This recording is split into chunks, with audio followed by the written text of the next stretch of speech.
So আজকে আমি কথা বলতেছিলাম 9টা ছোট ছোট হ্যাবিট নিয়ে। কিন্তু কেন ছোট হ্যাবিট, কেন বড় হ্যাবিট না? এখন আপনার মধ্যে হয়তো এই কোয়েশ্চেনটা আসতে পারে যে ভাই, আমার গোল তো অনেক বড়, আমি চাই বড় কিছু করতে, তাহলে ছোট ছোট বোরিং হ্যাবিট নিয়ে কথা কেন বলছি? এগুলো আমার কি কাজে দিবে? একটা এক্সাম্পল দিন, তাহলে বিষয়টা অনেকটাই ক্লিয়ার হয়ে যাবে। ধরুন, যারা মাউন্ট এভারেস্ট ক্লাইম্ব করে তাদের একটা গোল্ডেন রুল আছে, ওপরের দিকে কখনোই তাকাবেন না। কারণ 8000 মিটারের ওপরে একটা জোন আছে যেটাকে বলা হয় ডেড জোন।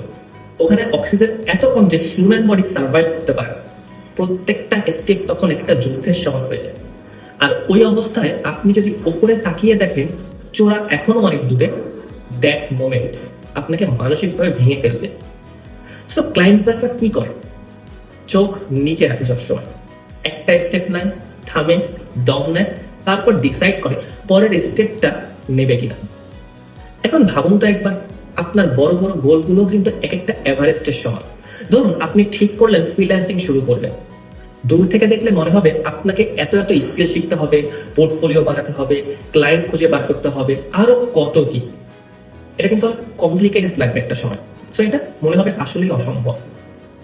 কিন্তু আমাদের ব্রেন কি করে জানেন?